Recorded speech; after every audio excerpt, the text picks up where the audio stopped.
I know you want pop, you want rock and roll. You want it? This here's remix. Got some phonics. So I got pop, I got rockin' electronic. Hey, I'm Kelly Bartlett, and I'm going to tell you all you need to know and probably more than you want to know about learning disabilities. I can't guarantee that it's not going to be boring, but I'll entertain you the best I can. So where do we start? What is learning? What is learning? Come on, take it for granted. But learning is retaining and is acquiring and retaining knowledge so that it can be used in a different setting. So what's a learning disability? It's a hitch in that learning process. This is where students can be really frustrated and get aggravated about not being able to process this information. So they have these moments that they're just like, why can I learn? It's not funny. But they have trouble doing like specific tasks, like everyday tasks that other kids might be able to get. They have problems with them. These could be in problem solving or just any type of normal academic task. So we need to know about learning disabilities because it's important. We have to know how to reach these kids. So what are some learning disabilities? I'm sure everyone has heard of some, but we need to figure out what exactly are learning disabilities and what are the ones that we need to look out for. So we're going to take an in-depth look at these different learning disabilities. Ready? All right, let's go.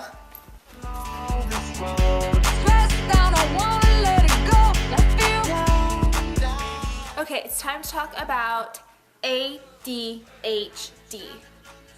Attention Deficit Hyperactivity Disorder. Mind blown. So what this is, it is an interference with a person or an individual's way of being able to focus and to inhibit a behavior and also to remain calm. There are 3 parts of it. The inattention means that they get really like off task and they lose things and they get distracted. So like the dog from Up. My master made me this collar.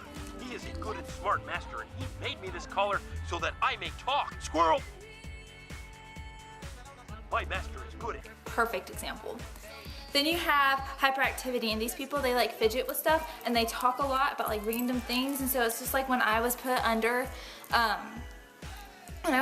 to get my wisdom teeth taken out, like that poor nurse, like I just talked to her because they gave me this type of gas stuff and I don't really know what it was or what was in it, but it made me talk a lot. And I talked about like Disney World and like how we were gonna go on Splash Mountain, but then I got scared because this kid named Gregory like jumped out at me and like scared me, and then the chipmunks proposed, but I didn't know what to say because I was like, I don't like acorns. And so I was just like, I didn't know what to do, and it was just like, oh my gosh, like what are we doing? Because this is a crazy trip to Disney World, like on spur moment and everything, and focus.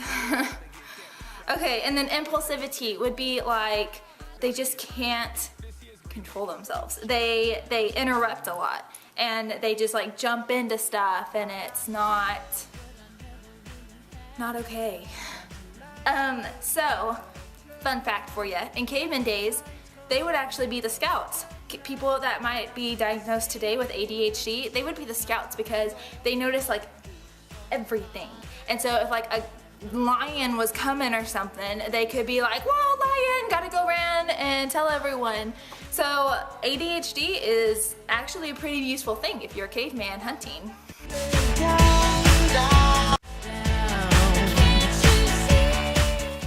Full score and 7 years ago, we had speech disabilities. Don't know why I'm talking like that, but speech disabilities come down to 2 things. The Wernicke area and the Broca's area in your brain. Broca's area deals with vocabulary, grammar, and sentence structure called syntax, while the Wernicke area conveys understanding and meaning. The human brain is pre-wired at birth to understand all the world's languages. The differences come by practice. So whether you speak English, hi, Spanish, hola, German, guten Tag, French, bonjour, or Hawaiian, aloha, all determines on how much you practice the language. There are only 90 phononyms, which are the smallest unit of sound in all the world's languages. Children learn, or infants, develop a sense of which phononyms are used in the language that's being spoken around them, and those are the ones that stay and are used for practice later when developing language. What does that mean? I don't understand. At 10 to 12 months, toddlers' brains begin to distinguish and remember the phononyms that are being used every day, and they become reinforced. And then they start ignoring the phononyms that aren't used. Like, for an English child, they would start ignoring the phononyms of German, Spanish, and other foreign languages other than the English phononyms that are being used. Kids need interaction to learn languages. So sitting them in front of the TV to watch Sesame Street is just a bunch of like flashy pictures. It doesn't do any good for a toddler trying to learn language. They need interaction, human interaction. So what type of disabilities are there that come with speech disabilities? Well, you have specific language impairment. Those are called SLIs. A child's spoken language does not develop at the expected and acceptable rate. It can be overcome. And it's difficulty with vocab or the written language. And then you have the other one. The other language disorder is expressive language disorder. This is where a child cannot express themselves orally. They have trouble with reading and also usually have a weak vocabulary. Along with excessive is the opposite, receptive language disorder. This one has trouble understanding certain aspects of the language. They have trouble understanding sometimes, and they have trouble with the sounds, the words, or the sentences when they hear them. But important thing for teachers is don't assume that if a student has a language learning disability, that they're also going to have a cognitive disability. Not true. On and on and on like it's the last night of your life. Good evening and welcome to Masterpiece Theatre. Tonight we will have a selective reading on reading disabilities. Reading is the most difficult task because our genes are not programmed. Okay, I can't keep that up. Well, reading is the most difficult task for us to learn. It's because reading isn't actually hardwired into our genes. In survival days, no caveman had time to read. Are you kidding? Like, that's why we have cave pictures, people. But no, we don't know how to read. It's one of the hardest things for us to learn because unlike other survival skills like math, counting, and writing, reading and writing, they were not one of the main things that cavemen had to do with this time. But just because of that, we have a lot of reading disabilities.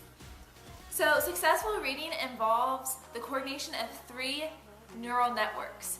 You have visual processing, which is your orography. You have sound recognition, which is phonology. And you have word interpretation, which is semantics. Phonological alexia is the brain cannot understand, is when the brain cannot understand the words that are made up of segmented sounds that are connected together. In this process, usually what happens is it takes someone so long to read and to put words together, they forget sound, so they never can complete the words or sentences. The causes from this, it makes children have mispronunciation problems, take too much time reading, and the memory they can't contain what they read. And you can't derive meaning from what you're reading. Dyslexia, 2 to 5% of elementary school kids have dyslexia or some form of dyslexia. And in this, they have problems assigning what is said to the letters they see on the page. What is said are phononyms. They are the smallest unit of sounds. And what you see are prographonyms. Those are the smallest unit of visual. Dyslexia may really be dysphonia because there's an incorrect auditory visual association between phononyms and graphonyms. And that wraps up Masterpiece Theatre's special on reading disability.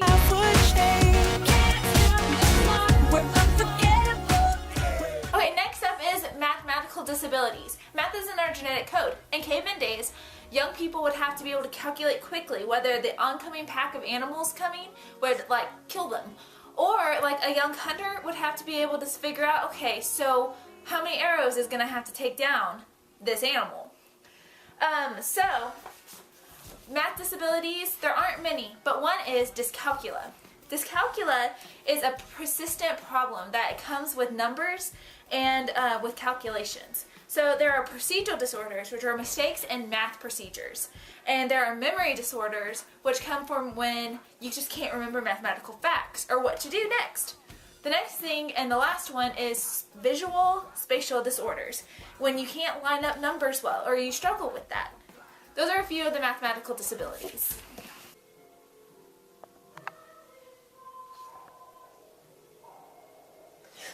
Sleep disorders! Rock your body. Ayy, wanna talk about it. Oh, just so sick about it. Okay, so sleep disorders. So how much sleep does everyone really need? Well, infants need 16 hours.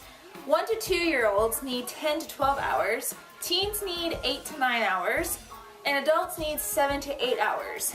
And lack of sleep can affect our judgment, our reflexes, it impairs all sorts of functioning, just like alcohol does. But one of them is sleep deprivation, which you wouldn't really think is a disorder, but it is. So this affects your difficulty working, you fall asleep throughout the day, you're really irritable and mean and kind of go psycho crazy killer on everyone, and sleep a lot on the weekends.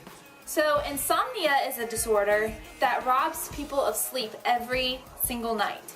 It's really bad, you can't sleep. It's there's, I think you can take medicine for that. And then you have sleep apnea, which is when your trachea or your windpipe, it collapses and you're not able to get sufficient oxygen into your system. And so you keep waking up like gasping for air. And then you have restless leg syndrome. Restless leg syndrome is tingling and prickling in your legs or your extremities, which cause you to want to move them, and so that can wake you up, and it can be, on and off all night, and you can't get a really good sleep.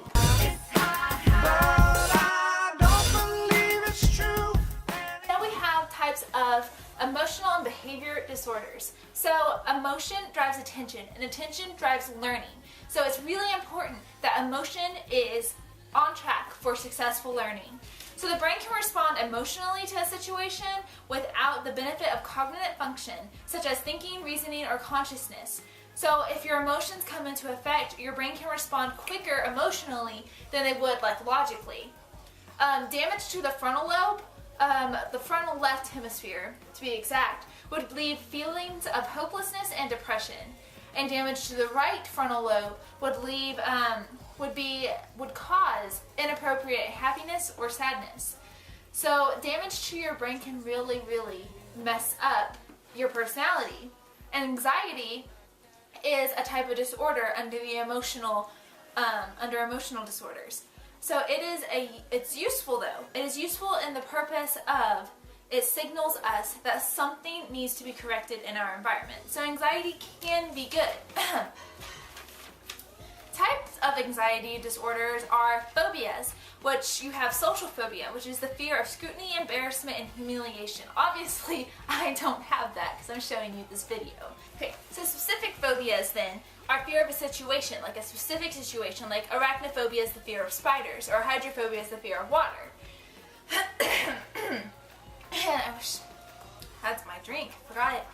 Generalized anxiety disorders are they participate the worst. They think the worst is going to happen. It's really negativeness and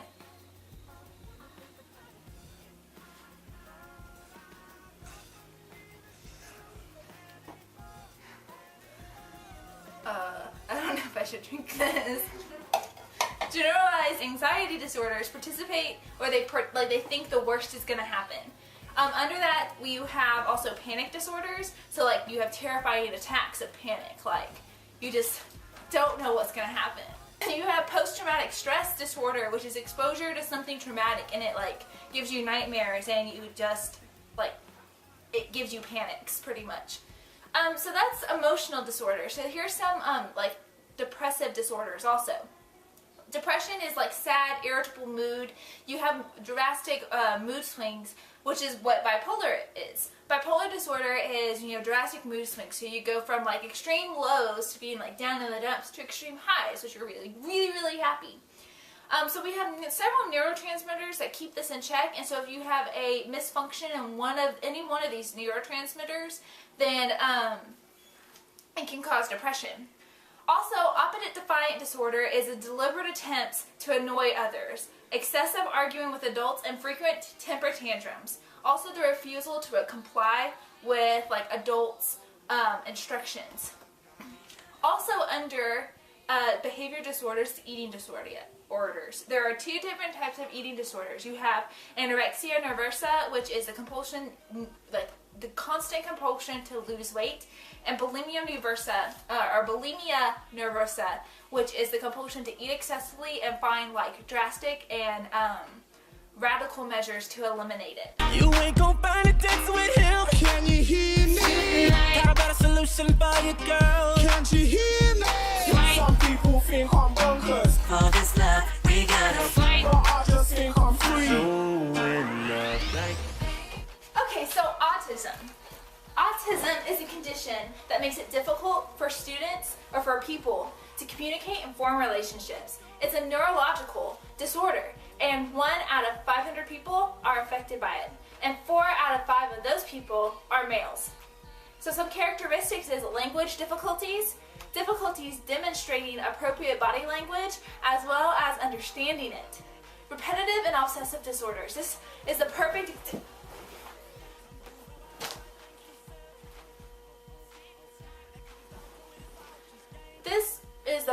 example of Dr. Sheldon Cooper. Penny. What?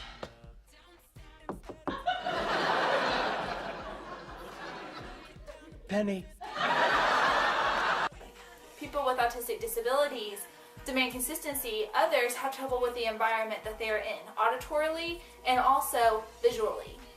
Some also have control and or problems with memory and recall. So this is problems learning things, encoding it accurately, and then retrieving it correctly. Usually, these are the basic characteristics of autism, but sometimes there's unusual abilities. What does that mean? I don't understand. Some autistic people can see a picture and copy it completely the way it's supposed to be, or see a landscape and draw it, detail for detail. And these people are called savant autistic. They have a special or enhanced ability, whether it be in drawing, musically, memory or recall, academically. Another aspect of autism is Asperger's syndrome.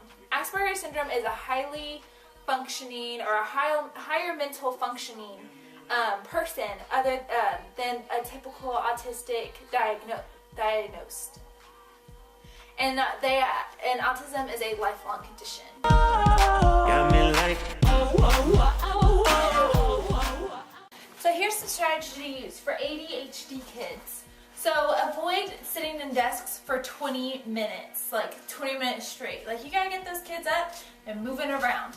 Some suggestions would be random dancing.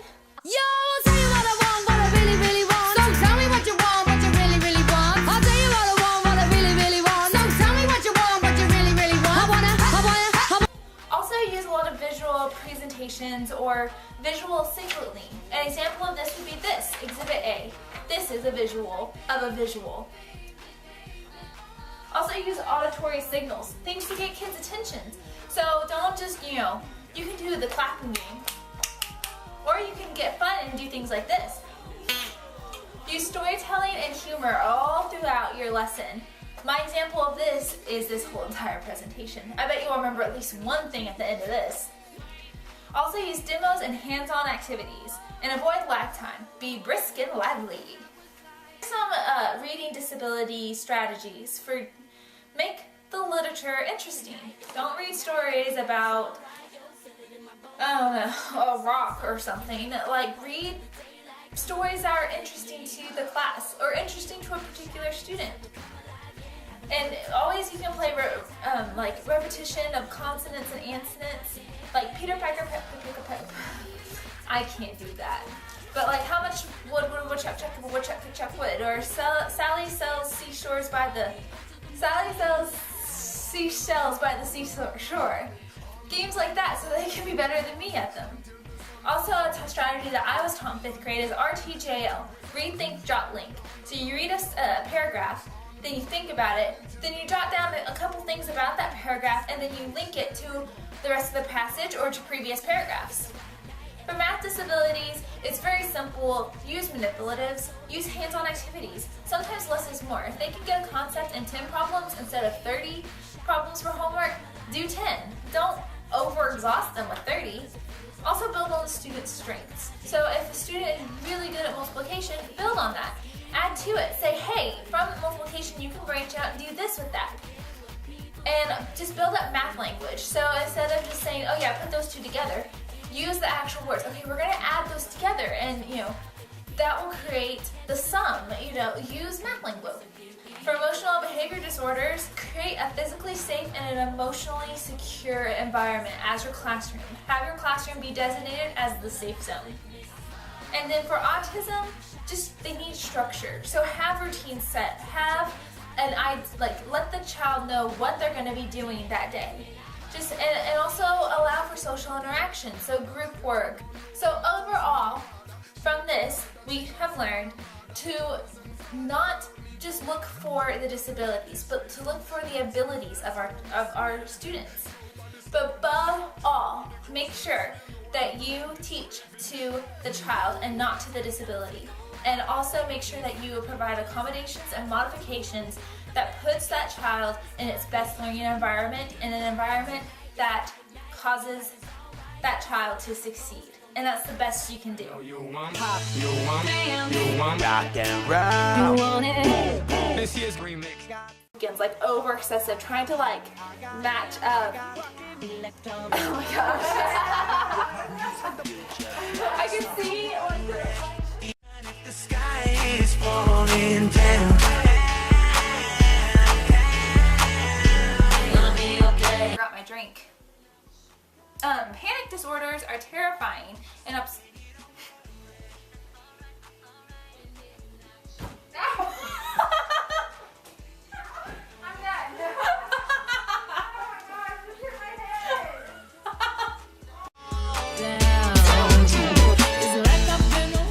I still don't understand. Explain it to me. I don't understand. Why are you doing this to me? I just want to learn.